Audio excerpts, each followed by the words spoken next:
Olá a todos vocês, sejam todos muito bem-vindos ao canal da notícia, ao canal da informação, ao Diário PCD, em mais uma transmissão, levando a informação, levando tudo aquilo que envolve as pessoas com deficiência em todo o estado de São Paulo, em todo o Brasil, em todo o mundo. Enfim, esse é o nosso compromisso, essa é a nossa função de trazer assuntos polêmicos envolvendo as pessoas com deficiência e convidando para estar conosco pessoas que estão no dia a dia das deficiências em todo o Brasil, das pessoas com deficiência. Enfim, esse é o nosso compromisso.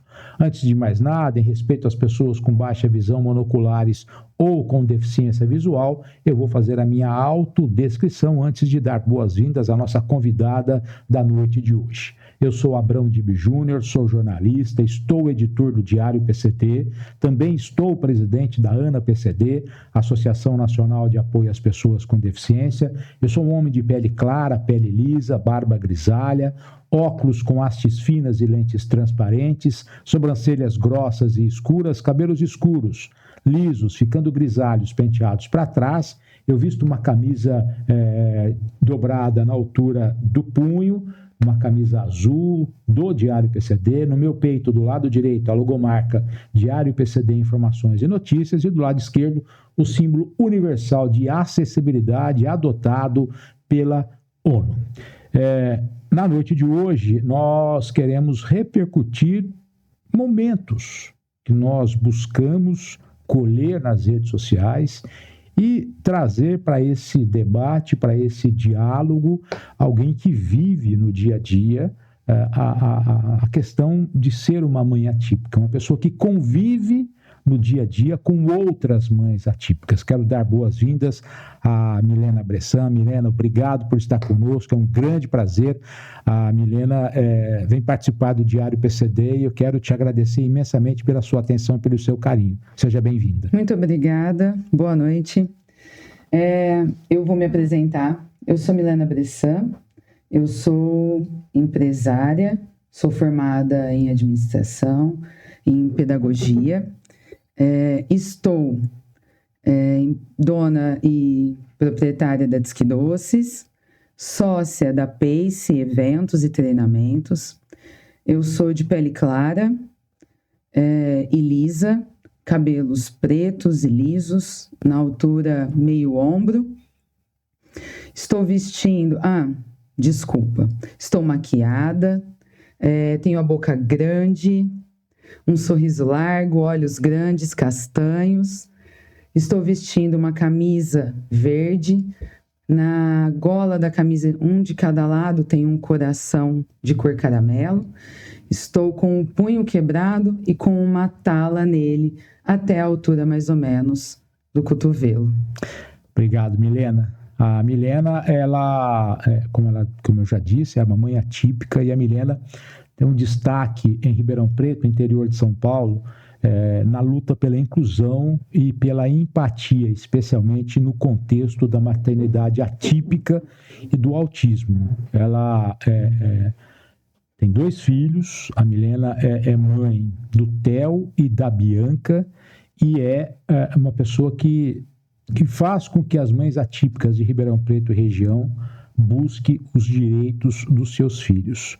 Para que a Milena possa trazer mais detalhes de tudo isso e os destaques que nós separamos para a Milena comentar, o Roland vai trazer para a gente a mensagem da PCD Auto Center. É isso mesmo, a PCD Auto Center está à sua disposição em todo o estado de São Paulo para levar o seu veículo 0 km, seminovo, onde você estiver. Eles entregam o veículo com adaptação, com financiamento, com seguro, com tudo. Traz para a gente, Roland, PCD Auto Center.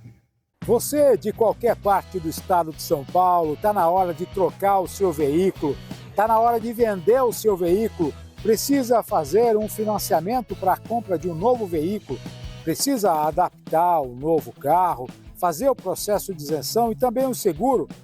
Eu tenho uma dica para você, PCD Auto Center. Atende você em qualquer parte do estado de São Paulo, levando o carro até na sua casa, comprando o seu seminovo, enfim, aqui você faz tudo em um mesmo lugar.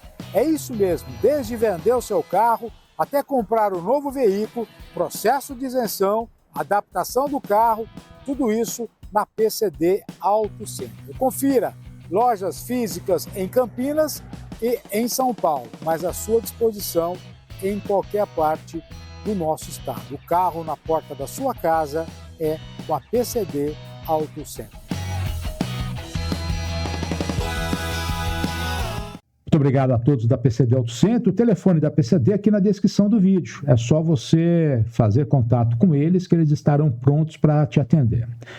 Nós estamos novamente hoje utilizando o espaço, o podcast do Café Milionário, cedido pelo Júnior, cedido pelo Ismar, e aqui nós temos um estúdio sensacional, onde nós temos a oportunidade de entrevistar a Milena. Milena, o Theo tem quantos anos? Desde quando você teve laudado o transtorno do espectro autista para o Theo? Bom, primeiro eu quero agradecer tanto ao Júnior quanto ao Ismar. Eu gosto demais do Ismar, da família dele toda. Então, um beijo e um abraço para ele, para a Sarita e para as filhas, que eu gosto demais. O Ismar e o Matheus, na época que a gente esteve junto, trabalhando junto, mudaram demais a minha vida e a minha realidade que eu já tinha nessa luta aí. Bom, o Theo tem 5 anos, ele faz 6 agora, dia 3 de agosto. Parabéns para ele, antecipado. Ele adora fazer aniversário. Quando o Theo nasceu, ele praticamente uma criança tradicional, comum. As pessoas que são do nicho, vou colocar assim, de autistas, de PCD, não gostam de falar normais. Se eu usar normal, eu peço desculpa, mas é mais como uma também autista e TDAH que esqueço às vezes a forma correta de falar. Então já me desculpo aqui, caso eu use alguma fala que possa irritar ou atrapalhar. Bom,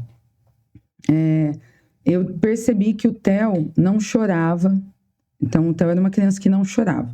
Então, se ele acordasse de madrugada, ele fazia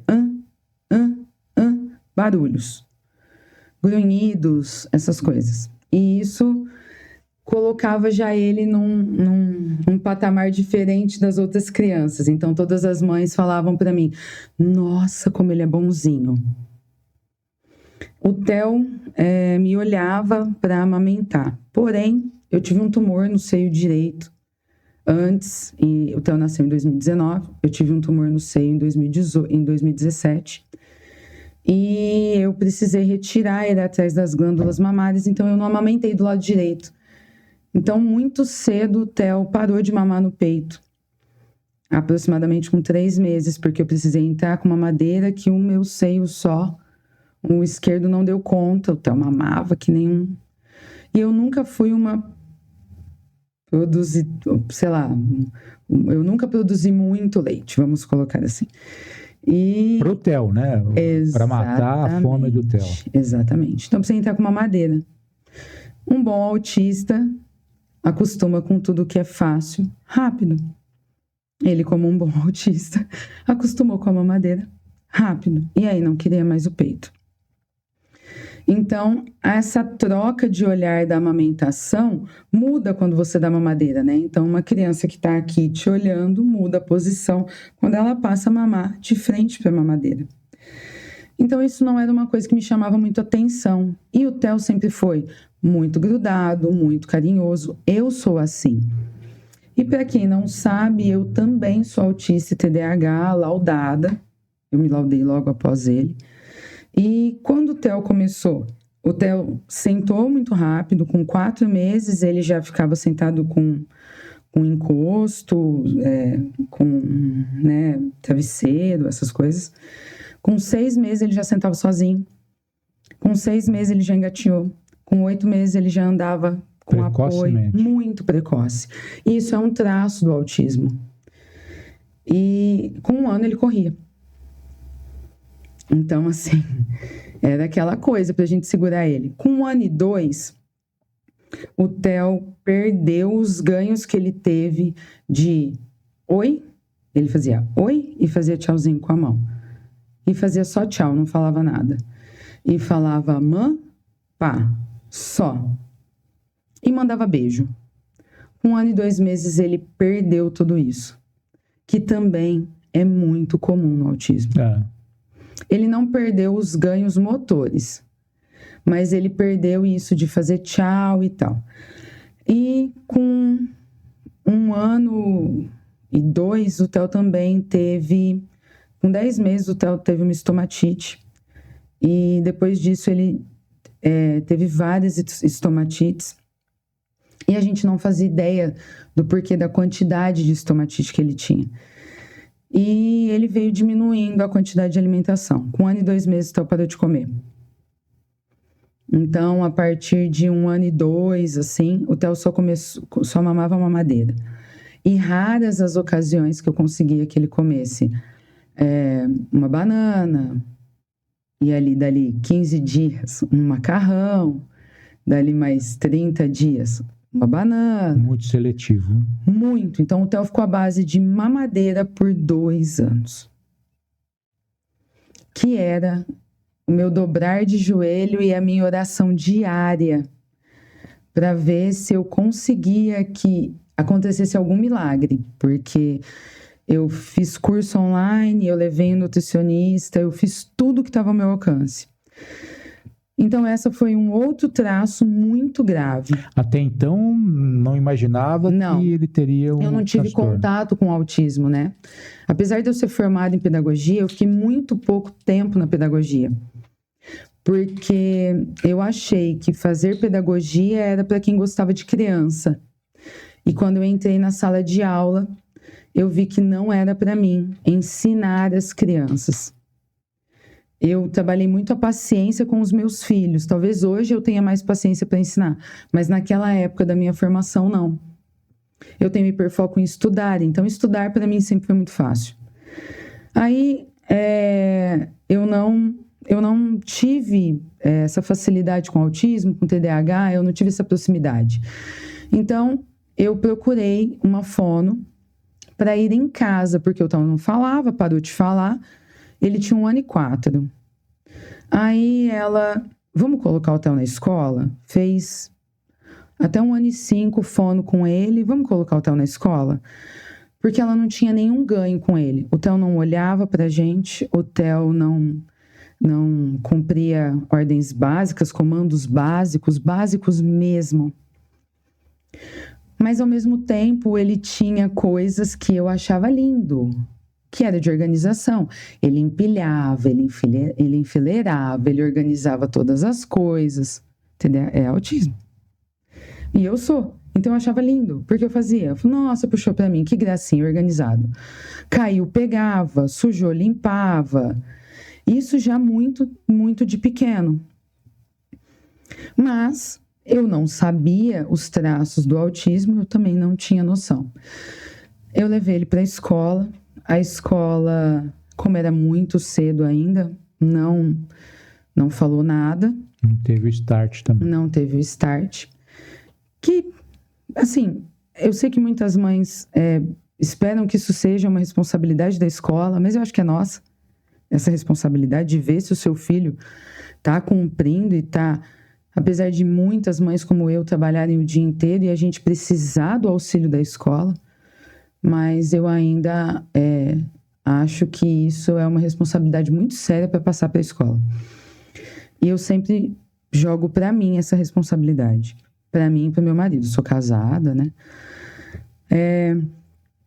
Com 1 ano e 8, mais ou menos, eu achei a Luciana Fono, ela é especialista em apraxia da fala aqui em Ribeirão.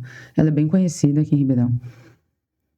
E como ela é especialista em apraxia da fala, eu achei que fosse porque uma prima minha me indicou ela, porque o filho estava passando com ela. O Theo fez 1 ano, quase. Acho que foi até antes de 1 ano e 8. E ela fez várias avaliações dele ao longo desse 1 ano. O Theo fazia 2 vezes por semana. O Theo melhorou muito com ela. O Theo começou a olhar. O Theo começou a fazer sons. Se você quiser, eu te mostro depois um vídeo dele. Qual era a comunicação que o Theo tinha. O Theo só fazia sons. Então, ele fazia o som das cores de carro, que era o hiperfoco dele. E a gente se comunicava assim. Mímica, sons de cores e carro. E nessa época o Theo começou a tomar suco de laranja. Então ele apontava para a geladeira e fazia Ain. Ain era laranja, cor laranja. Então ele, olha isso, uma criança de menos de 2 anos e meio, conseguindo fazer essa ligação para mim de que laranja era a cor e laranja era o suco também. E mesmo assim eu achava que ele tinha algum atraso cognitivo. Frequentando a Luciana, eu percebi, eu comecei a conversar com os pais, eu que levava o Theo. Eu percebi que todos os traços que as crianças autistas de lá tinham, o Theo tinha. Eu falava, meu filho tem isso aí. Comecei a pesquisar muito pouco, porque a gente entra lá na internet e vai pesquisar, não vou nem falar os sites que a gente pesquisa, e quase escorre sangue quando a gente pesquisa. Parece que o filho da gente vai morrer no dia seguinte. Você vai não te dá o caminho, né? Te mostra o fundo do poço. O fundo do poço. Eu fiz isso quando eu tive um tumor no seio, que saía sangue do bico do seio. E quando eu fui pesquisar, eu ia morrer no dia seguinte. Então, aí depois disso eu nunca mais pesquisei, porque eu não morri, tô bem, não tenho mais nada. E mesmo assim, o Theo teve bons avanços com ela, mas não foram os avanços que eu esperava. Aí eu encontrei uma nutricionista, a Marcela, e ela me disse assim, Milena, ela fez várias avaliações nele, ela foi em casa várias vezes, não foi uma, várias. Ela fez de um tudo com ele, ela fez terapia em casa com ele. Milena, o Theo não é uma criança tradicional. Tudo que eu faço com ele e com as crianças tradicionais dá certo, com ele não dá. Isso foi a nutricionista. Isso, olha isso, uma nutricionista. Eu tô querendo só para entender, para cravar a importância dos profissionais comprometidos com as crianças. Exatamente, por isso que eu tô falando o nome. E ela falou assim, eu tenho uma pessoa que é amiga da minha mãe, que ela vai te salvar. Ela é a solução dos seus problemas. Olha o que ela disse para mim. Ela é a solução dos seus problemas. Eu só conseguia lembrar dessa frase. Que problema era esse, né, Milena? Que é do meu filho não falar. Que é do meu filho não comer. Se eu me emocionar, eu tenho dificuldade com chorar, mas quando falo dos meus filhos, eu me emociono. Só queria que você imaginasse que o que você está narrando aqui serve e vai ser utilizado por inúmeras outras mães que passaram o que a Milena passou. Exatamente. Aqui não é um caso isolado, não. A Milena não é um caso atípico no Brasil de ter enfrentado tudo isso, de ter tido dificuldade para até chegar, você vai resolver todos os seus problemas. Quantos pais, quantas mães hoje esperam, por exemplo, de que a informação chegue a eles, para eles terem esse start, como ela teve com uma nutricionista. E a partir daí as coisas começaram Aí eu conheci a doutora Elaine Rodrigues. Elaine. Ela é dona da clínica Geata, que é uma clínica multidisciplinar. Eu precisei, na época, a Elaine estava passando por alguns problemas de saúde. E eu precisei, e aí eu entrei em contato com ela. Ela falou, olha, eu não tô pegando caso novo. Aí eu recorri à mãe, que é a Andressa, mãe da Marcela. Então, ela pediu para a mãe dela, olha, por favor, pede para a Elaine pegar só esse caso. A Elaine pegou. E aí, ela demorou um pouco por conta desse problema de saúde que ela teve. E para avaliar o Theo, mas olha, vou te contar. Esse demorar foram 2 meses. Longos e difíceis 2 meses. Olha, se você for colocar na realidade da maioria das mães do Brasil e talvez até de outros países, 2 meses é a velocidade da luz. Sim. A Elaine faz isso em muito menos tempo. Entendi. E ela só fez em 2 meses, por conta da situação que ela estava passando na época. Ela faz uma avaliação, eu te falei dela antes da gente entrar no ar. A formação que ela tem, só ela tem aqui no Brasil. Não é porque ela é a única e tal, qualquer um pode ter, mas é que geralmente as pessoas não estão dispostas a todo o sacrifício que é e todo... Perdão, bati no microfone. E todo o valor que é para ter a mesma formação que ela tem. Um investimento, né? Exatamente. Então, ela é especialista de verdade em autismo e TDAH, em avaliação e análise do comportamento. Ela fez toda essa formação fora. Então, ela vai na casa, ela avalia em várias situações a criança. Ela não analisa a criança dentro do consultório. Que é um local estranho para a criança, né? Exatamente. E eu ainda, na época, atrapalhava muito a análise, a avaliação das profissionais. Eu ficava assim, não anota isso, ele não faz isso. É só agora. E ela anotava lá. A mãe falou, não anota isso. Depois da Elaine, o Theo foi laudado com 2 anos e 11 meses. Com autismo. Aí isso foi dia 15 de julho. Dia 19 ele começou o tratamento. Que foi numa segunda-feira, se eu não me engano. Ele fazia segunda, quarta e sexta. Quando eu conheci a Elaine, que ela me deu o laudo, ela falou assim, Milena, ele não tem apraxia da fala. E tá longe dele ter. Me dá uns 6 meses que eu vou fazer ele falar. E a Elaine, ela é muito realista. Ela é muito pé no chão. Aí, junto com isso, eu também fiz um tratamento com o Theo, com uma nutricionista, que é de Curitiba, mas hoje eu faço na mesma linha com uma que é daqui, de Ribeirão, que é a Mariana Marques. E eu tirei, junto com esse tratamento, eu tirei a proteína do leite, que é a caseína, e o glúten do Theo. Então, eu não comia glúten, né? Então, eu tirei a caseína. Em 3 meses, o Theo começou a falar. Faltava realmente chegar ali no diagnóstico e alguém... O tratamento certo. O tratamento correto. E é isso que acontece no Brasil, né, Milena? Até chegar ao tratamento correto, quando se chega ao tratamento correto, é muito tempo, não é? E a criança, ela precisa disso muito cedo, né? Queria aproveitar, Milena, eu vou compartilhar com vocês alguns momentos que nós buscamos nas redes sociais para que a Milena Bressan, como mãe atípica, como integrante de movimentos sociais em Ribeirão Preto, interior de São Paulo, que envolve outras famílias, mas nós vamos buscar nas redes sociais o que outras mães também convivem no dia a dia. E o Roland tirou para a gente uma imagem de uma mãe que eu quero já destacar como que isso você reflita em casa e comente aqui no chat. Eu odeio o autismo. Vamos acompanhar essa transmissão e depois eu queria que a Milena comentasse. Vamos acompanhar, Milena, por favor? Sim. Eu odeio o autismo, gente. Eu odeio. Eu tô saindo de uma festa agora que a gente fez pra minha prima. Ela mora no Canadá. Ela veio passar uns dias aqui e a gente fez uma festa e reuniu toda a família e eu tô indo embora. E minhas primas ficaram lá, minhas tias, meus irmãos, todo mundo ficou lá.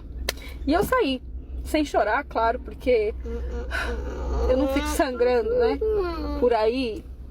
Mas eu saí triste, porque eu queria sentar, conversar, eu queria comer. Eu queria pouco, sabe? Mãe, obrigada. E o autismo não me deixa viver isso. E é por isso que eu odeio o autismo. E eu odeio tanto ele. Eu odeio o que as pessoas falam sobre ele. Porque no mundo da internet, não sei, o autismo é muito bonito. O autismo é algo que eles são muito inteligentes, que eles são superdotados, que eles têm um hiperfoco e é tudo muito lindo, que eles são anjos de luz. Mas o meu autismo, que eu acredito que é o autismo da maioria das mães que que são reais, sabe? Aquelas mães que estão na porta da terapia, ou aquelas mães que estão buscando ajuda pelo SUS. Esse autismo, ele machuca, ele anula, ele maltrata, sabe? Cada um tem algo para carregar na vida. Todo mundo tem um problema para carregar na vida. E eu sei que esse é o meu. Que o autismo do Gabriel é o que eu tenho que carregar. Mas ele machuca. E não machuca com muita coisa. Gabriel, não mexe aí. Ele machuca com detalhes, sabe? Eu só queria comer. Eu só queria sentar. Eu só não queria que ele não batesse nas pessoas. Queria que ele me deixasse viver um minuto, 10 minutos, como se eu existisse ainda. E essa não é a primeira vez, nem vai ser a última vez. É só mais uma entre tantas batalhas que eu sei que a gente ainda tem que enfrentar. E uma entre tantas vezes que eu vou ter que me anular. E anular os meus desejos, anular as coisas simples da vida. Simplesmente por causa do autismo. E esse é um dos motivos, entre tantos que eu tenho, pra odiar tanto o autismo. Eu amo meu filho, mas eu odeio o autismo. Milena, a Tarsila, que postou esse vídeo, é algo muito forte. Eu já tentei avaliar esse vídeo de vários pontos diferentes, mas eu ainda não consegui imaginar qual é o verdadeiro significado desse. A família não conviver socialmente, né, porque tem um filho com autismo, ou perder esse medo e enfrentar tudo isso, porque a sociedade ela é muito discriminatória. Como é que você avalia principalmente o que ela disse, eu odeio o autismo, mas eu amo meu filho? Existe uma realidade, né? Que nascer um filho, você perde alguns amigos. Se o seu filho tem autismo, algum transtorno, alguma síndrome, aí você perde mais alguns. E socializar na família, sair para jantar, é sempre desafiante, sempre. Eu tento, de verdade, não viver essa realidade dela. Eu disse isso para você, eu não odeio o autismo, mas a minha diferença com grande parte das mães, talvez, porque a gente sabe hoje que o autismo também é genético, a maior parte deles é genético, ainda tem muito estudo acontecendo, mas passa, né? Eu entendo o que o meu filho está sentindo. Então, como eu entendo, eu consigo lidar com ele melhor. E como eu te disse, o meu hiperfoco é estudar. Então, eu estudei muito. Em um mês, eu devo ter lido uns 10 livros assim que eu descobri o laudo do Theo. E eu comecei a seguir todos os Instagrams, assistir todos os vídeos. Então, e eu conversava muito com a doutora Elaine. Então, eu adquiri uma bagagem, porque eu não sabia ainda que eu era autista. Eu descobri 2 meses após o laudo dele. E quando eu descobri, eu também tive medo das pessoas me julgarem incapaz e tudo mais. E depois que eu fui entender que não existe isso. Mas esse sentar, conversar e comer, eu consigo fazer. Talvez mais do que ela. E talvez menos do que outras mães. Entendi. Mas teve uma coisa que ela disse. A sala de terapia é longa. Eu tenho hoje, no começo eu não tinha, eu sempre tive apoio, mas quem ia em todas as terapias era eu. Eu dividia um pouco com a minha mãe. Hoje eu não levo mais o Theo nas terapias, hoje eu tenho apoio. Então eu levo eles na escola, busco, que também tenho apoio para isso. Eu levo em todos os médicos. Eu que fico por conta de toda a medicação, de tudo, mas eu tenho apoio para levar nas terapias, porque a sala de espera da terapia é longa. E ela é cansativa. Além disso, que é uma outra coisa que pesa muito nesse comentário da Tarsila, é que ela não existe. A mãe forte. a gente se anula.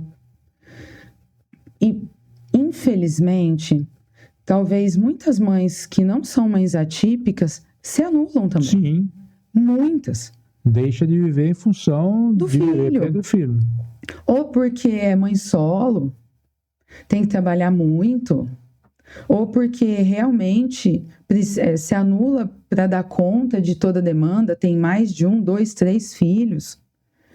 Então, isso não é, se anular não é só da mãe atípica, mas a mãe atípica se anula mais. Você falou de mãe solo, né?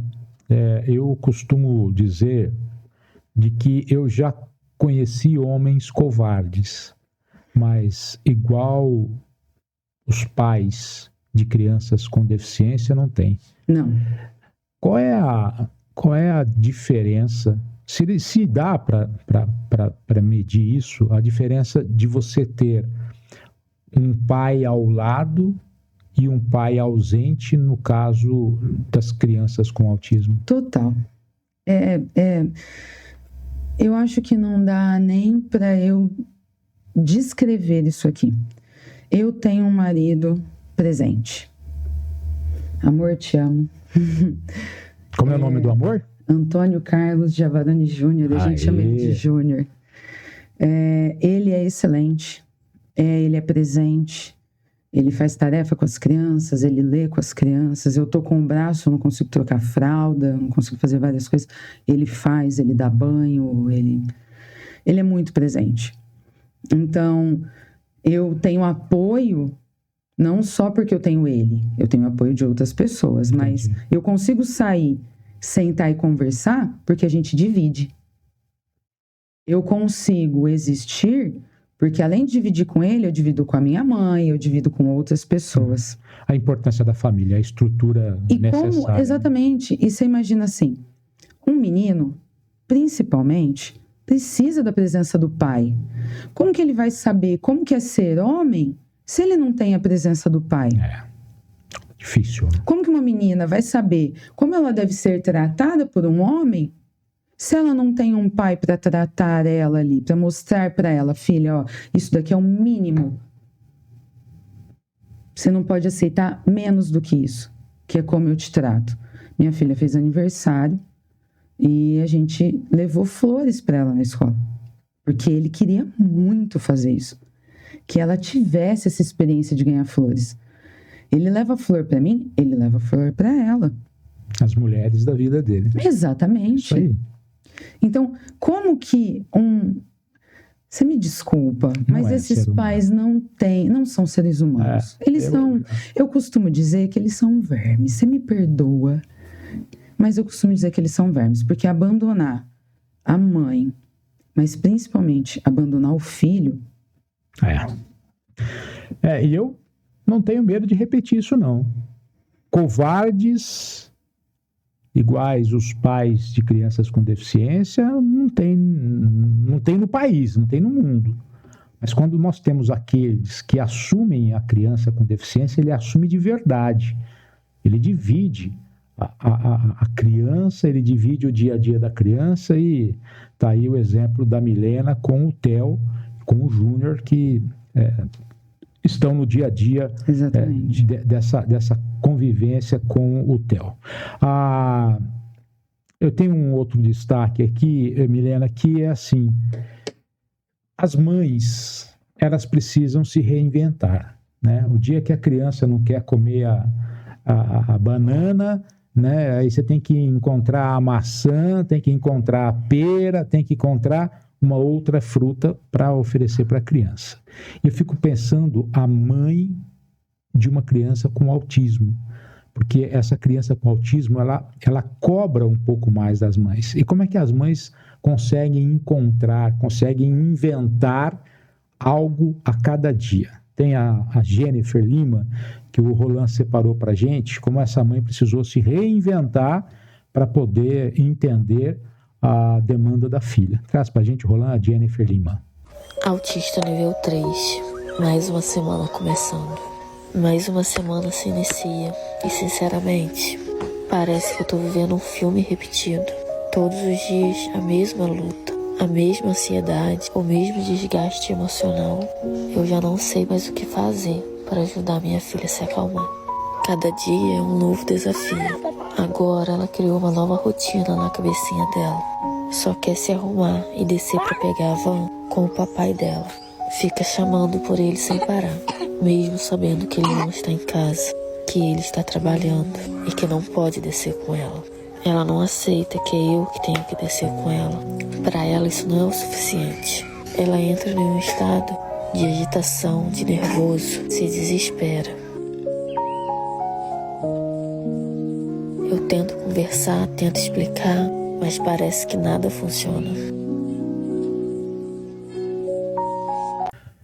Milena, quantas reinvenções você precisou ter nos dias com o Theo? Inúmeras. E Hoje, teve uma diferente? hoje teve. Hoje eu precisei sair de casa, por exemplo, mais cedo, sem dar o café da manhã, sem dar o mamar, sem fazer todas as coisas que geralmente eu faço. Mas hoje o Theo entende. Hoje o Theo é uma criança muito bem, eu costumo usar essa palavra, trabalhada. O Theo saiu de um autismo que, eu vou usar a nomenclatura que é usada, né? Nível 2 para 3, para nível 2 para 1. Então, é bem mais tranquilo a minha vida hoje. Ele tem essa rigidez. O autista tem essa rigidez. Mas um autista nível 3, mais severo, ele é mais desafiante. Ele é mais complicado de você quebrar uma rotina e de você quebrar algo que está no coraçãozinho dela de sentimento. Então, assim, eu acredito que a Jennifer, ela deve fazer parte de algum grupo de mães. E se ela fizesse parte do meu, eu chamaria ela no particular e tentaria ajudar ela a criar uma maneira dela conseguir visualmente fazer uma outra rotina para a pequena dela. Vocês têm um grupo de mães aqui na região de Ribeirão Preto, interior de São Paulo. Hoje, qual é o tamanho desse grupo? São mais de 200 mães hoje nesse grupo. Eu faço parte de outros. Tento ser ativa em todos os que eu faço parte. Eu não consigo, por conta de toda a minha demanda, ficar, oi, bom dia, vamos falar sobre isso e tal. Mas nos grupos, a minha função e a função do grupo é apoiar e ajudar entre nós. Então, eu tenho várias mães já que não tinham condições de pagar para ter laudo das crianças e que nós fizemos cesta com doce, com produtos de beleza, uma outra deu um kit de panela e por aí vai, para a gente poder, que essa mãe vendesse rifa, para ela poder pagar o laudo particular dessa criança, ou a avaliação particular dessa criança. Eu já fiz isso com várias mães. Crianças sem medicamento, porque acabou, a consulta estava marcada, o postinho, o SUS remarcou, a mãe vai lá, pede implora pela receita e não é dada. Perdão. Só quando tiver a consulta, só. Só quando tiver a consulta. E aí fica esse tempo sem medicação. Como que faz uma criança que não pode ficar sem a medicação? Aí a gente fica nessa correria toda, tentando que alguém ceda, doe e por aí vai. Então, o nível 3, o autismo severo, ele faz isso. E eu tive um tempo que o Theo, eu me emociono porque o Theo teve uma época que ele estava com alguns comportamentos disruptivos. E a doutora Elaine fala que o comportamento disruptivo é a criança tentando falar, se comunicar ou ela sentindo dor. Então, a gente precisa tentar entender isso. Lógico que tem toda uma avaliação por trás disso, eu estou sendo bem sintética na fala. Então, ela se morder é uma forma dela tentar mostrar que ela não está gostando daquilo que está acontecendo. A mãe já até sabe o porquê. É um não dela, né? A mãe já até sabe o porquê. Então, agora ela precisa refazer isso na cabecinha dela. Então, com o Theo, a gente usou imagens. Um quadro de imagens comportamental. Para a gente conseguir quebrar alguns comportamentos disruptivos. Mas vai ser sempre assim? Não. Cada caso é um caso. E cada criança é uma criança. Cada ser humano é um ser humano. E o Theo estava se mordendo. O Theo estava se batendo. Ele estava jogando as coisas, ele não tentava machucar as outras pessoas, mas chegou a machucar minha filha, a irmã dele, a Bibi, a Bianca, de 3 anos, na época não tinha nem 3 ainda. Então, a gente conseguiu refazer esse comportamento, mas é isso que as pessoas não entendem. O autismo, ele não é assim, ela é nível 3, acabou, ela é nível 3. Não, a gente consegue melhorar para nível 2. Talvez, às vezes, dependendo até um pouco mais de melhora. Depende muito de cada caso. Então, mas também, ele dependendo da situação, ele também piora. É assim, o que tem é um laudo que diagnostica a criança com transtorno do espectro do autismo. Agora, a questão do nível, isso varia de acordo com uma série de consequências. Exatamente. E é aquilo, né? A importância de grupos. Eu só busco uma identificação. Esses grupos salvam vidas. Porque muitas vezes a experiência vivida por uma mãe numa madrugada, ela não vai ter na rede pública alguém para atendê-la naquele momento. Mas ela tem outras mães que viveram situações parecidas.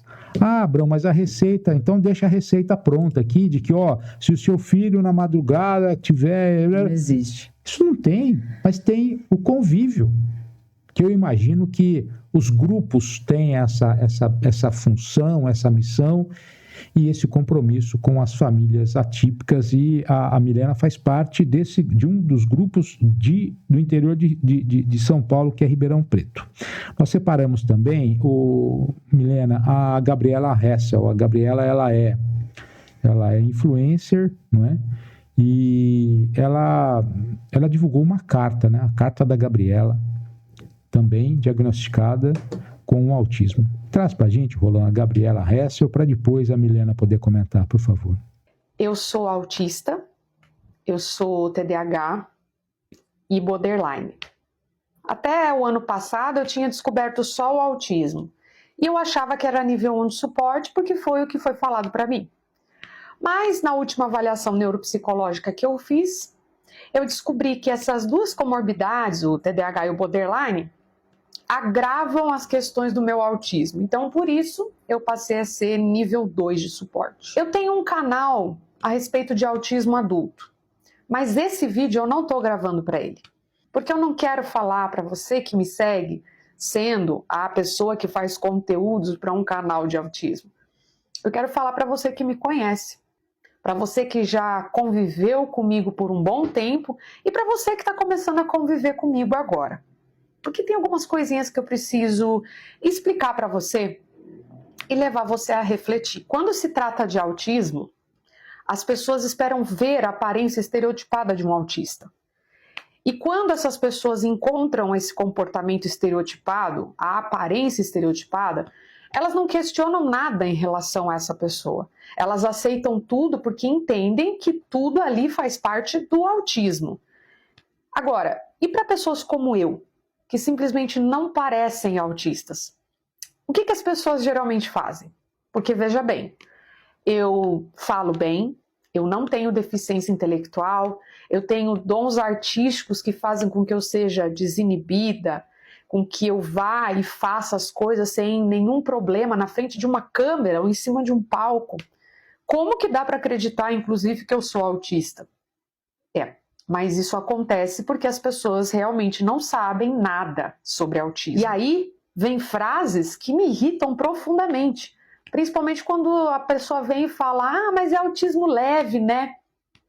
Quando uma pessoa viveu 43 anos do jeito como eu vivi e acabou descobrindo que tudo isso tem uma explicação e é o autismo, o TDAH e o borderline, ouvir esse tipo de coisa é uma afronta, é uma ofensa para mim. É quase como se dissesse, você é estranha e problemática demais para ser normal, mas você é normal demais para dizer que é autista. Eu vivo uma situação onde eu preciso agir como uma pessoa normal, porque se eu ajo como uma pessoa autista, eu sou julgada da mesma forma que eu era julgada antes do meu diagnóstico.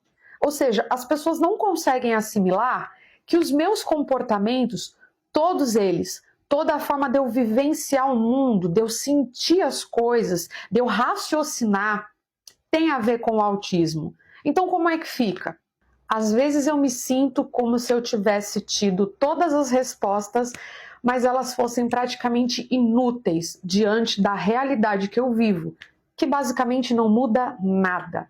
Eu nomeei o problema, mas na cabeça das pessoas não significa nada. Quando eu penso de uma maneira diferente, quando eu sinto tudo à minha volta de uma maneira diferente, as pessoas não linkam isso com o autismo. O autista tem comportamentos muito politicamente incorretos, muito fora da caixinha, inexplicáveis e muitas vezes desconfortáveis quando vistos por pessoas típicas.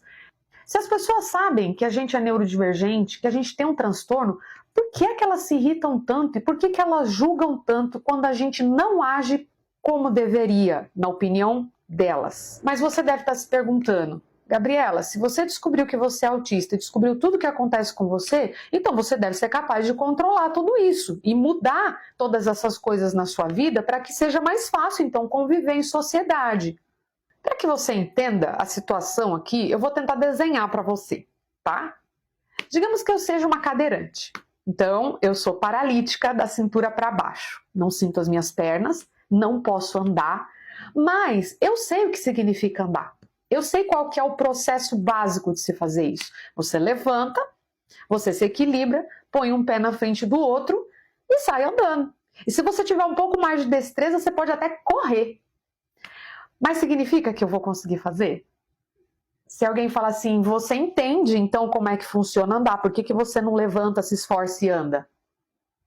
Porque tá meio óbvio, né? Se eu fosse cadeirante eu não conseguiria, mesmo entendendo o processo, como funciona de andar. O mesmo vale para um cérebro neurodivergente. É a forma como ele funciona ou não funciona que comanda toda a vivência dele. Então você pedir para um autista melhorar, para um autista mudar a forma como ele lida com a vida, para um autista não fazer as coisas que normalmente ele faz ou se sentir culpado pela forma como ele age, é a mesma coisa do que julgar um cadeirante porque ele não consegue sair andando, se ele sabe como é que funciona para fazer isso. Podem achar, inclusive, que a gente faz corpo mole, que a gente, na verdade, não quer mudar, ou que a gente se apoia no diagnóstico para a gente ser do jeito que a gente é. Porque eu já ouvi muitas vezes isso. Uma coisa que me irrita bastante de escutar dessas pessoas que querem ser motivacionais e positivas diante da situação é quando a gente escuta que se a gente buscar mais a Deus, a gente pode vencer essas coisas. Ou pior, que o autismo não define a gente. Como é que eu faço vocês entenderem que entre o 5º e o 6º mês de gestação eu sofri um transtorno do neurodesenvolvimento? E que na fase em que era para ocorrer uma poda neural, que é natural em todo ser humano, eu não tive essa poda neural. E que pelo excesso de neurônios que existem no meu cérebro, tudo funciona diferente e nunca vai deixar de funcionar assim.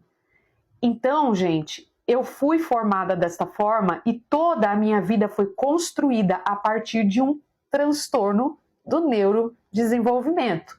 Modifica qualquer pecinha aqui dentro e você modifica a vida de uma pessoa inteira. Como que isso não me define? E o que buscar mais a Deus tem a ver com isso, criatura? Porque isso para mim é uma das coisas que não fazem sentido. Na verdade, Muito do nosso funcionamento cerebral faz com que questões que são simples para vocês sejam extremamente complexas para a gente. Entender certas lógicas de pessoas típicas, certos comportamentos sociais, entender por que a gente não pode ser sincero, por que as pessoas se ofendem com isso, quando na verdade é melhor do que o que a gente chama de mentira branca, né? Aquela mentira normal do dia a dia, de quando uma pessoa pergunta se está bonito, você vê que está feio, mesmo assim fala que está bonito. Isso para dizer o mínimo. As pessoas gostam de palavras recheadas de flores e mel e gostam de ser enganadas, para que o ego delas seja afagado. Às vezes eu acho que ser autista é mais simples do que ser uma pessoa atípica. E o mundo é que torna isso o contrário, como se a gente é que fosse complicado demais, porque não consegue viver a complicação natural do mundo. Ficou estranho, mas é mais ou menos isso. A forma como eu reajo e como eu ajo deveria ser um motivo para as pessoas pararem, avaliarem e falarem assim, ela está fazendo isso ou ela tem essa atitude por causa do autismo, vamos relevar, ela não tem culpa. Mas o que acontece? Acontece que normalmente eu sou tolerada e aceita enquanto eu não estou agindo como autista. E quando eu ajo como autista, eu sou criticada, eu sou julgada, eu sou condenada. É quase como se ser autista só fizesse sentido enquanto eu não ajo como autista. Basicamente isso. O autista tira as pessoas da zona de conforto delas. E é isso que irrita as pessoas. Eu garanto que você está irritado ou incomodado, desconfortável no mínimo, comigo fazendo isso aqui, ó, no vídeo, o tempo inteiro. Mas se você entendesse o que é autismo, você ia saber o que significa isso que eu estou fazendo. Você ia saber que isso aqui são movimentos repetitivos que servem para autorregulação emocional. E que quando a gente não faz isso, a gente entra em crises de ansiedade. A gente tem um sofrimento sensorial muito grande. Isso aqui alivia a pressão que a gente sente pela forma exacerbada como a gente experimenta o mundo. Eu tenho certeza que você está irritado comigo agora.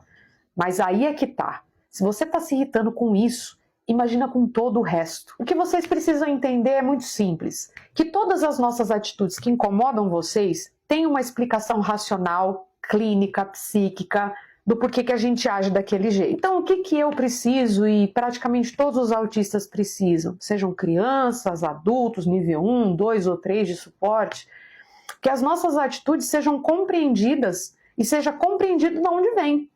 Então, a gente tem problemas com sinceridade extrema, falta de filtro, ausência de compreensão dos sentimentos alheios, do porquê que as pessoas sentem o que sentem, de identificar e assimilar isso. A gente tem dificuldade com literalidade. O fato da gente ter uma rigidez cognitiva tão exacerbada que faz com que a gente seja resistente à mudança, quebra de padrão, transição. A gente tem problemas de autoestima gravíssimos. Então, quando a gente se vê numa linha de pensamento em que a gente pode estar se sentindo rejeitado por ser quem a gente entra em depressão, a gente entra em crise. As nossas crises de hipersensibilidade não são frescura, não são drama. Nós temos problemas com alexitimia, disfunção executiva. A gente tem problemas com várias coisas que, se vocês conhecessem a fundo, vocês nunca mais iam questionar quando a gente tiver uma atitude que, aos olhos de vocês, parece meio estranha ou intolerável. Tudo que eu mais queria é que o meu autismo não incomodasse tanto assim as pessoas. Tudo que eu queria é poder ser eu mesma. Mas quando eu sou eu mesma, eu ofendo, eu afasto as pessoas. Eu cavo uma sepultura de isolamento social, um lockdown permanente, e nem pandemia existe. Esse vídeo aqui é um desabafo, sim, mas é mais do que isso. É um convite à reflexão.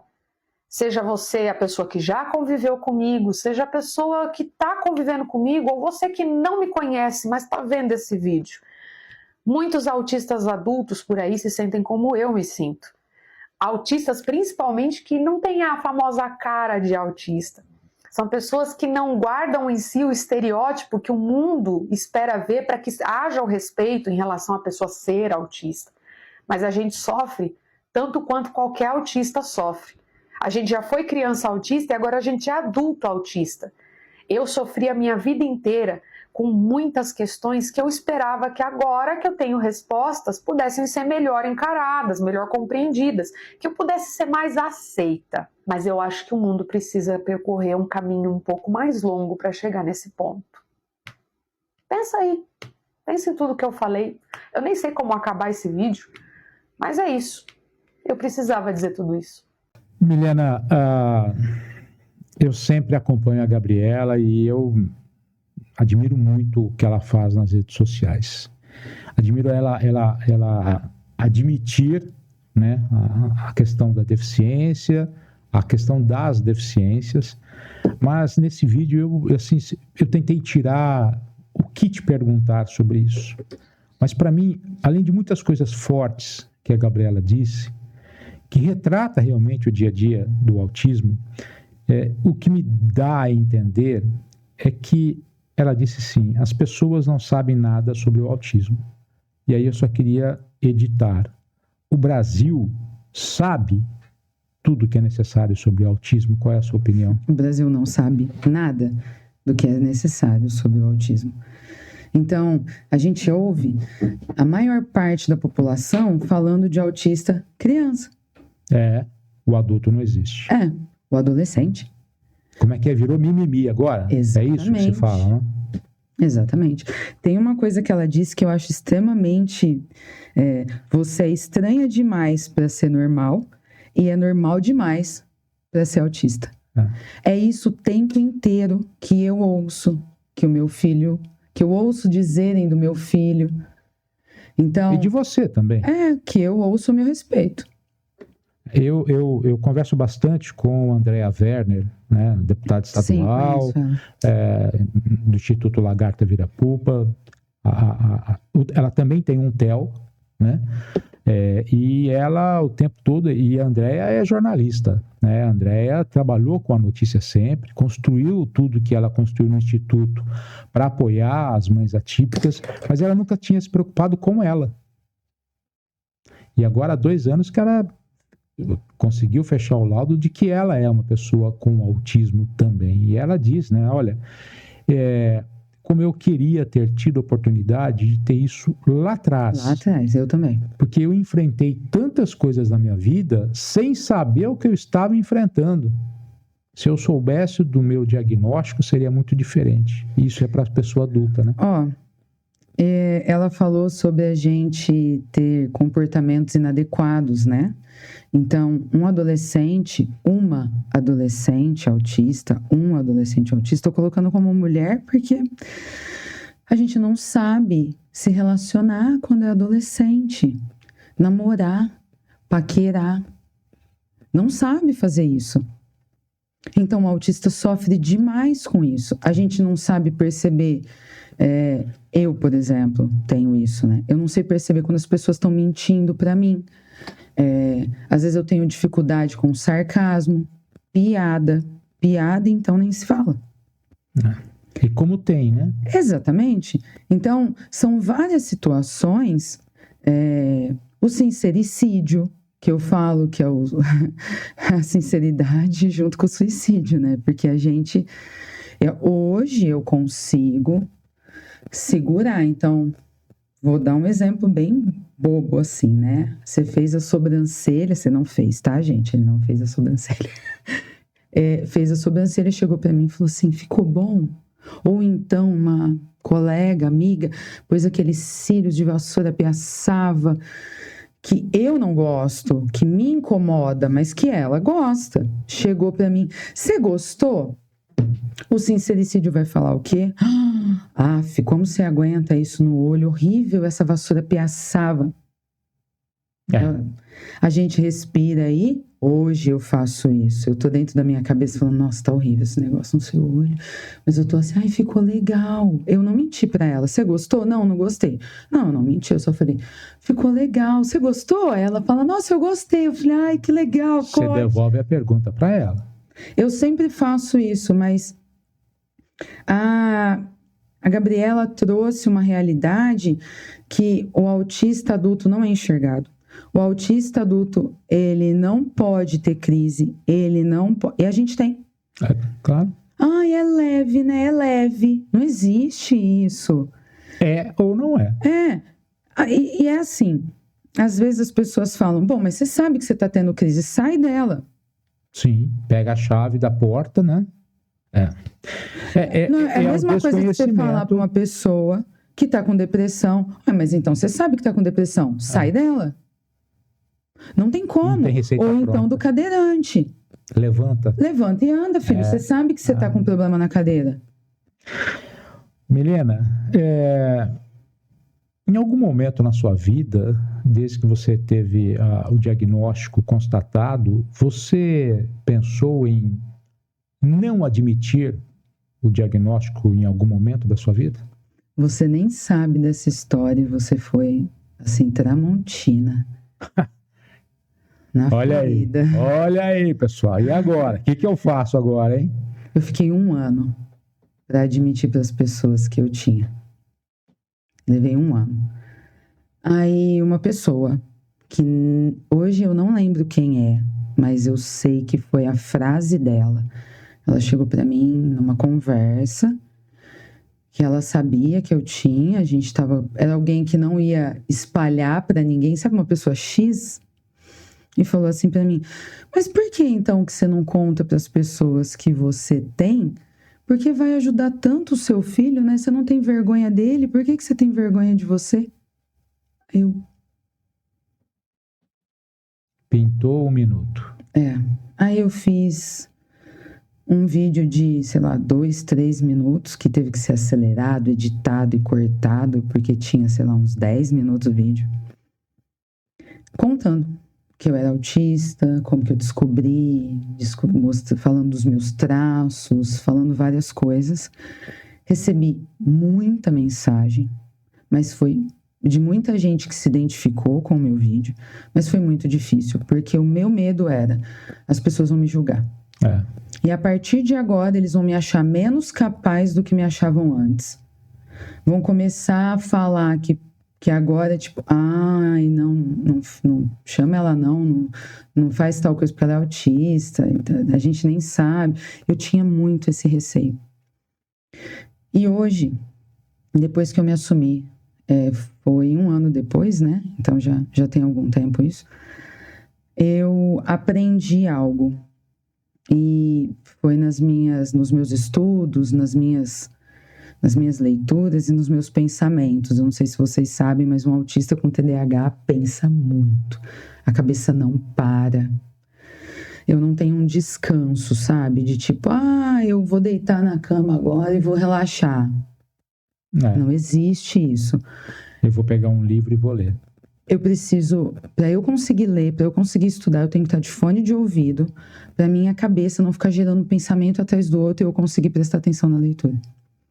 Entendi. E numa dessas eu fiz um pensamento, um raciocínio na minha cabeça de que, lógico, tem muitas coisas ruins que nos atrapalham no autismo, no TDAH, em várias outras comorbidades que sejam borderline, várias outras TOD, TOC e tal.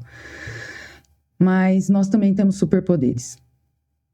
Então, se você for ver uma média das pessoas mais bem-sucedidas, que mais se destacam na sociedade, não estou falando todas, mas uma média, elas têm algum tipo de transtorno. Por quê? O cérebro funciona mais rápido, o processamento mais rápido, muito mais criativos, muito mais cheio de ideias. Mas procrastina.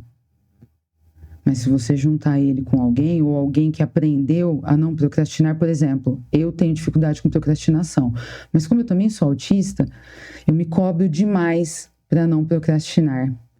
Porque o meu TDAH procrastina demais. Então, como eu tenho os dois, eu fico ali no meio, sabe, sambando naquela situação. Então, eu consigo pôr em prática as minhas coisas. Eu consigo pôr em ação as minhas ideias. Algumas não. Algumas são excelentes, eu não consigo pôr em prática. Mas são superpoderes. Então, eu sempre converso isso com o Theo. E eu sempre converso isso com quem está à minha volta. Eu tenho um funcionário que ele entrou para trabalhar lá comigo, ele não sabia que ele era autista, eu bati o olho e eu já identifiquei. Então, eu já peguei ele para mim, contratei, ensinei, todo mundo trata ele com o maior respeito do mundo. Ele é um dos meus melhores funcionários na empresa, ele se laudou recentemente. Ele só melhora a cada dia, mas muito não é pouco. E ele dirige, tem o próprio dinheiro. Se você conhecesse ele antes, talvez ele não fosse dirigir. Talvez em outra empresa eles fossem fazer bullying com ele, fossem judiar dele. Então, a chance da gente alavancar e crescer, e eu falo sempre isso para ele, você tem superpoderes. Eu vou te ajudar com as suas debilidades. Vou te mostrar tudo que eu aprendi. Tem coisas que eu não sei fazer e que eu não vou conseguir. Eu até anotei aqui elevador, porque eu entro no elevador. Se você não me conhece, se você nunca me viu na face da terra, meu marido me zoa até por isso. Eu não consigo ficar assim no elevador. O barulho que a minha cabeça vai e ela fica cheia. Fala. Eu fico assim, não vou falar. Dali a pouco eu falando coisas nada a ver dentro do elevador com uma pessoa que eu não conheço. Meu marido fala assim, por que você falou isso? Porque eu não consigo, é mais forte do que a hora que eu vejo já bluff, porque eu não consigo ficar quieta. Naquele vazio do elevador. Eu converso sozinha, gente, dentro do elevador, quando eu entro sozinha no elevador. O adulto autista, o adulto que tem qualquer transtorno, PCD, qualquer coisa que seja, ele é mais invisível do que a criança. Eu sofro isso. É claro, a minha deficiência ela é muito diferente. Eu sou monocular, né? Então, mas eu também enfrento isso, sabe? As pessoas, quando eu digo, mas eu também sou uma pessoa com deficiência, mas a sua nem parece, né? Não parece, eu só não tenho a visão de um dos olhos. Todo mundo quer que pareça. Todo mundo quer que acha. Agora, para a gente encerrar essa participação da Milena, eu já quero dizer que gostaria de convidar você para estar aqui outras vezes e trazer mais convidados. Eu já aceito. Para esse, que ótimo, para esse bate-papo. Uma imagem que o Brasil todo teve que acompanhar, não só pelas redes sociais, pelas emissoras de TV, e eu fico imaginando como uma mãe deve ficar, um pai, uma mãe, um parente ficar revoltado com cenas de violência. Existem dois tipos de violência, a violência da palavra e a violência física. E essas violências são cometidas quase que diariamente com as pessoas com autismo. Roland separou para a gente um fato que aconteceu no Paraná recentemente, em que um pai chegou numa escolinha. Vamos lá, Roland, traz para a gente, por favor, Roland. Agora um caso revoltante no Paraná. Uma criança autista foi encontrada amarrada dentro do banheiro de uma escola particular. Uma professora foi presa. A denúncia partiu dos pais do menino de 4 anos diagnosticado com autismo. De acordo com o boletim de ocorrência, ele teria sido vítima de maus tratos dentro do banheiro da escola quando foi encontrado amarrado. Uma professora da escola foi presa. A família afirma que o comportamento da criança mudou drasticamente nos últimos dias. E ao investigar o motivo, descobriu possíveis agressões verbais e isolamento durante o horário escolar. É uma coisa que a gente não consegue nem imaginar, nem conceber assim, como o nível de maldade que chega essas pessoas, né, de torturar uma criança autista dessa forma, né? E não por ser autista, mas por ser uma criança. Como é que você pode, uma escola, torturar uma criança assim, né? E o Valentim, ele é uma criança muito amorosa. Ele não é agressivo, ele não bate, ele não morde, ele só abraça. Eu não sei por que fizeram isso com meu filho. A direção da escola ainda não se pronunciou oficialmente, mas a Polícia Civil já iniciou as investigações. O boletim foi registrado aqui na Delegacia da Mulher e do Adolescente, responsável por apurar crimes contra vulneráveis. A Polícia Civil informou ainda que vai ouvir funcionários da escola, ainda outros familiares da criança e possíveis testemunhas nos próximos dias. O Conselho Tutelar também foi acionado. O caso está sendo tratado com prioridade por envolver uma criança com deficiência. As professoras da escola começaram, a mandar mensagem, foi chegando provas no meu celular de outras situações, então não é uma questão pontual. O próprio Valentim estava amarrado na última sexta-feira, dia 4, então a denúncia já surgiu na data de hoje justamente porque não era a primeira primeira vez. Eu recebi vídeos durante o depoimento do Valentim sendo amamentado, amarrado. Então alguém segurava a mamadeira enquanto ele estava com os braços amarrados. Era uma situação de tortura, de maus tratos de criança deficiente, omissão de socorro de toda a escola. Milena, resolvido o problema lá do Paraná. A escola demitiu uma professora. O problema foi resolvido? Tá tudo certo agora?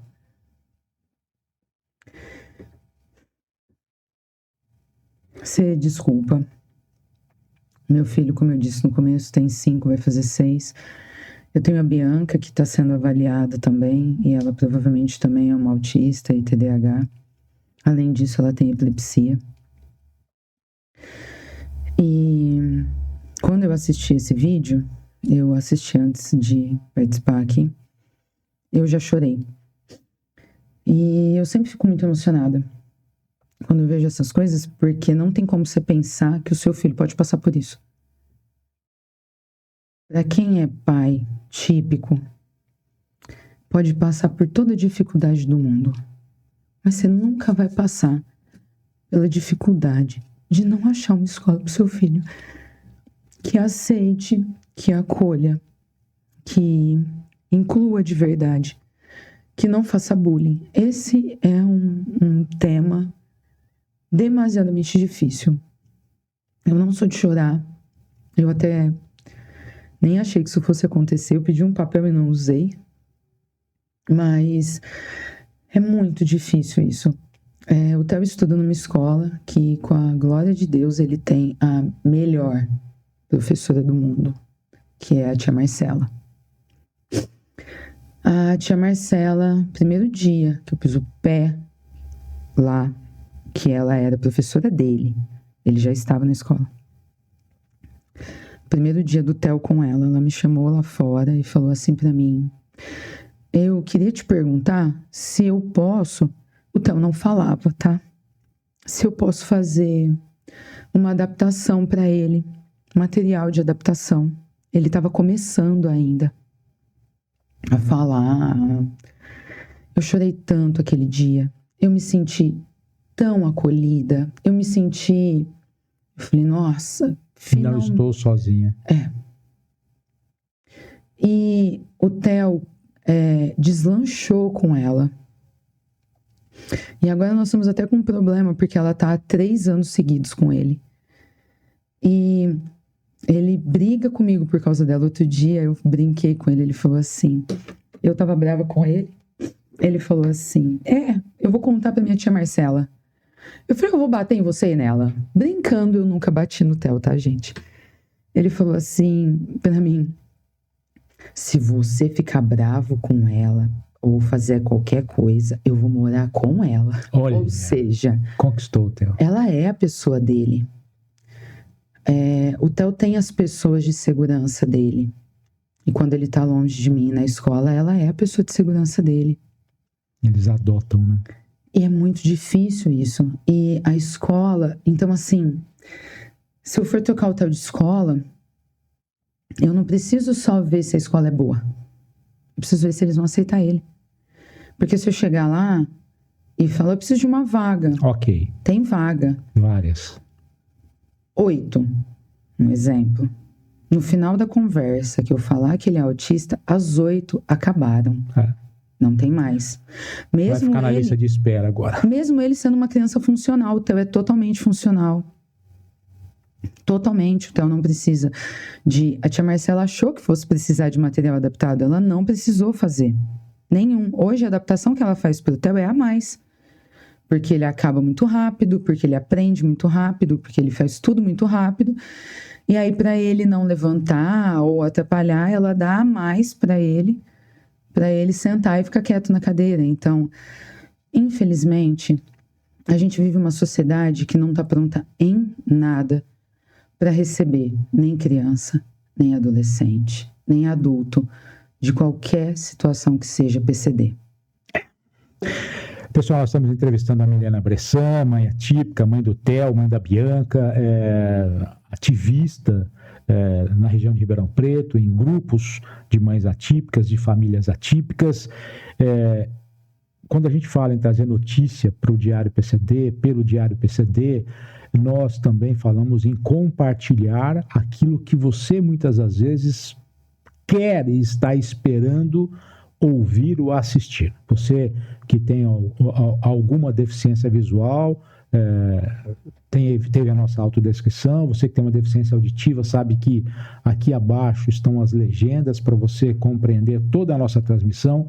E antes de agradecer a participação da Milena, eu vou pedir para você acompanhar o que uma empresa de Atibaia está fazendo em todo o Brasil, levando acessibilidade, levando mobilidade e levando, acima de tudo, a possibilidade da pessoa não ter nenhum tipo de empecilho dentro da própria casa, da própria empresa. Eu estou falando de elevadores para casa. Traz para a gente, Roland, de Atibaia para o Brasil. Sua casa, sua empresa, seu local de trabalho, todos os locais podem ter acessibilidade. Escada não é mais empecilho, rampas não é mais empecilho, porque você pode ter elevador na sua casa, elevador em qualquer lugar, tecnologia de ponta, crédito, acessibilidade, você pode comprar de forma parcelada de qualquer parte do Brasil, elevador para casa, tudo isso com a mais forte tecnologia do mercado brasileiro para quem precisa de ter acessibilidade em casa. É isso mesmo, www.elevadoresparacasa.com.br 11 94937 0040. Eu disse elevadores para casa aqui no Diário PCD. Um grande abraço a todos da Elevadores para Casa. Você na sua casa, com o celular, você pode mostrar para a equipe da empresa Elevadores para Casa a sua necessidade de instalar um elevador, uma plataforma. Eles começam a construir esse projeto, te entregam a plataforma e o elevador pronto e também faz a manutenção. E ainda você pode ter acesso ao crédito acessibilidade para ter acessibilidade total, de verdade, na sua casa, na empresa, na biblioteca, em qualquer lugar no seu município. Milena, eu quero agradecer imensamente por compartilhar tudo isso que você fez nessa transmissão. Eu quero dizer que há tempos eu gostaria de fazer um bate-papo assim, sobre a família atípica, sobre uma mãe, sobre um pai, sobre uma família que enfrenta os mesmos problemas que famílias em qualquer outra parte do Brasil enfrentam. Quero te agradecer, muito obrigado, e espero, como eu já disse, contar com você em outras vezes. Eu queria que você deixasse só um takezinho, uma mensagem para quem até então não imaginava a importância de que você esteve nessa transmissão de hoje. Eu quero agradecer a possibilidade de estar aqui, a oportunidade de vir falar. E é muito sério para mim, e tem um peso muito grande, porque eu não falo por mim só, eu falo por várias mães, por várias famílias, crianças. Então, eu gostaria de deixar aqui que vocês pensem na possibilidade não de estudar sobre o assunto, não de entender sobre autismo, PCD, TDAH, nada disso, mas apenas a possibilidade de respeitar. Essa é a palavra-chave para qualquer situação que seja, é respeitar. Respeitar e entender que todos somos diferentes, que todos temos necessidades, que todos temos o direito de ser quem somos, que o autista não precisa, ou que o PCD não precisa o tempo inteiro estar se adaptando ao meio, a essa sociedade. A gente gostaria de vez em quando de ser aceito como somos. Então, para isso, você não precisa estudar sobre o assunto para entender sobre o assunto. Você só precisa julgar menos e respeitar mais. É isso que eu gostaria de deixar de mensagem. Gostaria de agradecer demais ao Diário PCD, ao Café Milionário, a você pelo convite. Espero poder voltar mais vezes. Sim, pode contar que eu indicarei pessoas para estar aqui, já até pensei em várias. E vou assim, sempre indicar vocês no Instagram, nas minhas redes sociais. Já vou fazer isso o mais rápido possível para que todas as pessoas possam acompanhar o Diário PCD e saber mais sobre isso e que a gente possa se unir sempre. E porque eu acho que quando a gente se une numa causa, ela fica cada vez mais forte e cada vez ela tem mais voz. Obrigado, Milena. Obrigado e a você que nos acompanhou. Deixa aqui no chat o seu comentário. Teremos aqui a Milena outras vezes, já compromisso já aceito por ela. E você já vai mandando comentários para o Diário PCD. Aqui na descrição tem o meu WhatsApp. Pode me mandar aqui que eu vou fazer esses comentários da próxima vez que a Milena estiver conosco. E para você também poder entender, não é? A mensagem final da Milena, eu acho que 2 palavras ficaram, para mim, perfeitas. Julgar menos. O ser humano precisa julgar menos. A partir do momento que ele fizer isso, ele vai entender mais, vai aceitar mais e vai dar mais chance para o próximo, para aquele que está precisando de que a única coisa que ele não quer é o julgamento. Muito obrigado a todos vocês, excelente noite. Se você puder, deixa o like, deixa o joinha, compartilha essa transmissão, deixa o seu comentário, venha fazer parte desse grupo com mais de 85 mil inscritos aqui no nosso YouTube, mais de 4,5 milhões de visualizações. Venha fazer parte do canal que quer levar a notícia, a informação e tudo aquilo que você precisa sobre e para pessoas com deficiência. Muito obrigado a todos. Amanhã, às 6 horas da manhã, tem os shorts. Às 9 horas, outros shorts. E as notícias em todas as outras mídias sociais. Tchau, gente. Obrigado. Fui.